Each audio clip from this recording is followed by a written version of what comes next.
Safe to say getting around construction can be a real headache when you're in a hurry, and it's something that people in Lynchburg, unfortunately, are all too familiar with right now. 10 News reporter Magdala Lusant has an update on some of the road work that's happening in the Hill City. It seems as though everywhere you turn in downtown Lynchburg, there's a detour or a road closed sign for construction.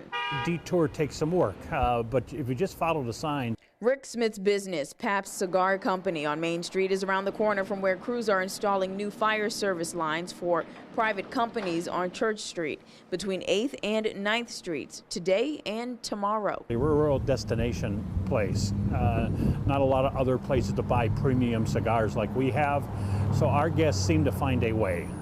Several blocks over is the third phase of the 5th Street project. Should be tomorrow. They should be testing the last of the water line and being able to place it into service. City leaders say they're on track with this one and hope to have it open the first week of July.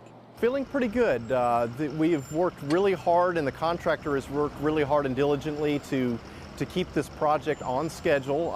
It was a 14-month project. The project has impacted about 4 homes and 6 businesses near 5th Street and Park Avenue.